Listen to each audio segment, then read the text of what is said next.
Bonsoir à tous, bonsoir, vous êtes sur Blaireau & Co.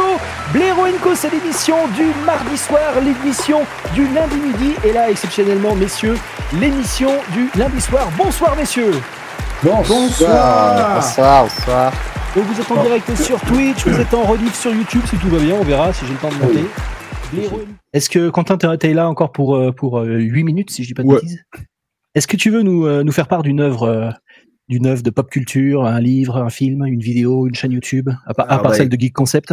C'est vrai que j'avais pas pensé aux chaînes YouTube.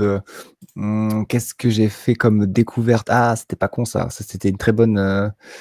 Alors moi, en ce moment, mon gros délire, c'est l'intelligence artificielle. On n'a pas le droit d'en parler pendant un mois sur ce live. J'en ai trop parlé c'est interdit. La dernière fois. Pardon. Mais si, vas-y, je rigole. Je suis ravi, je suis aux anges. Si vous êtes anglophone, moi je vous conseille la chaîne de Matt Wolf, qui fait une revue d'actu toutes les semaines sur l'IA. Alors Matt, c'est ça, mais en YouTube du coup. Alors ça c'est son Twitter et je pense en dessous de sa chaîne YouTube.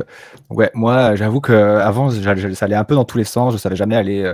J'avais l'impression de revoir 1000 fois les mêmes news et je trouve que lui fait un super job et il est hyper réactif. Donc ça aide pas mal à rester up to date. Voilà, ce sera ma reco. Sinon non, je regarde quasiment plus de séries. Plus de séries, pourquoi? Je sais pas, j'ai lâché l'affaire avec les séries.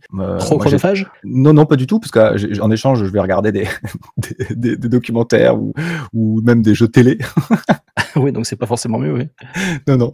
Donc non, pour ce soir, pas de reco particulière pop culture, si ce n'est Matt Wolf qui a été une très belle découverte récemment. Écoute, je risque d'aller bouffer ça parce que le sujet m'intéresse particulièrement. Et toi, Franck, l'intelligence artificielle, ça te botte? Attends, je remets mon micro parce que je mangeais.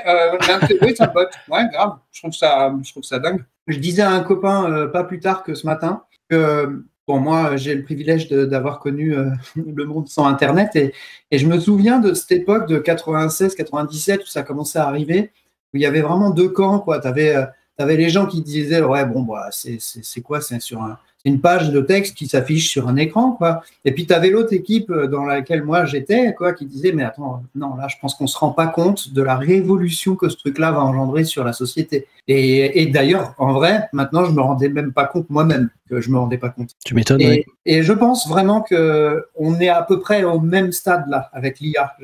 C'est un pari que je fais. J'ai l'impression que je me revois en 97 à l'orée d'un grand changement sociétal que maintenant qui s'appelle plus Internet, mais les IA, quoi.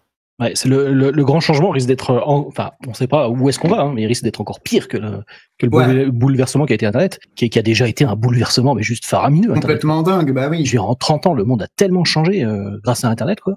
Enfin, particulièrement Internet. Après, il y a d'autres technologies. Mais... Et toi, Jo, tu te rappelles du monde sans Internet? T'étais trop petit? Oui, non, quand même, j'ai connu les cybercafés, moi, et voilà, c'est à l'époque où il n'y avait pas encore la ADSL chez tout le monde. Donc, tu m'étonnes. J'avais même un ordinateur à 10 ans, je crois. Donc, quand j'avais 10 ans, j'ai 37. Quand j'avais 10 ans, aucun enfant dans mon village n'avait un ordinateur, tu vois, j'étais le seul. Et je m'en souviens, d'ailleurs, j'avais pas Internet forcément, mais je passais mes journées à prendre des prospectus dans la rue. Je les ramenais chez moi et j'écrivais sur un document Word, je les réécrivais et j'imprimais et j'étais content. Bah oui, mais qu'est-ce que vous voulez que je fasse avec un ordinateur à 10 ans, mon gars? Et il y avait pas de jeu aussi, il y avait Dune sur disquette, je me souviens, mais c'est tout. The Battle for Arrakis.